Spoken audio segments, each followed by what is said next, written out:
एक राजा का एक सरोवर था जिसमें मछलियां पाली गई थी और वो मछलियों की सेवा करने आता था। और उसने मछलियों की रक्षा के लिए एक नियम लगा रखा था, अगर कोई मछली को मारेगा तो उसे प्राण दंड दिया जाएगा। राजा आज्ञा। एक दिन एक गरीब मछुआरे ने देखा कि बहुत सी मछलियां हैं, पर उसने सुन रखा था प्राण दंड मिलेगा, तो उनका 2 मिनट में सैकड़ों मछली मार लेते हैं, कौन देखता है।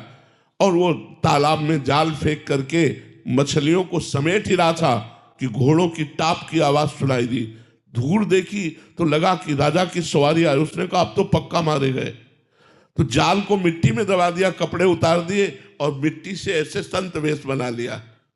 संत वेश बनाकर आंख मूंद कर बैठ गया। उसने सोचा प्राण बचाने का एक उपाय यही है। राजा वहां से निकले, देखा कि सरोवर के किनारे कोई संत, और बहुत बड़ा संत, क्योंकि शरीर में कोई कपड़ा नहीं, असरफियां ली, चुपचाप चरणों में जाके चढ़ाई, साष्टांग दंडवत हुए और धीरे से चले गए कि महाराज के ध्यान में विघ्न न पड़े। जब वो चले गए, उसने आंख खोला, देखा असरफियां, जहां मुझे प्राण दंड देना चाहिए वहां मुझे नमस्कार करके चला गया। जब मैंने नकली वेश धारण किया तो एक राजा प्रणाम करके चला गया। यदि मैं असली में भगवान का बन जाऊं तो क्या होगा। आज से मैं सब कुछ छोड़ता हूं और भगवान का भजन करता हूं।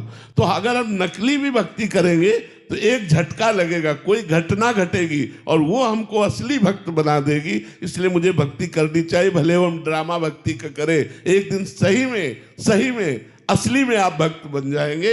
हमारी भक्ति नाटक नहीं, हम राम राम बोल रहे हैं, ये नाटक नहीं है। अगर हम नाटक में भी राम राम बोल रहे हैं तो भी हमारा राम नाम मंगल करेगा। भाव कुभाव अनख आलसहु, नाम जपत मंगल दिसि दसहु। एक बार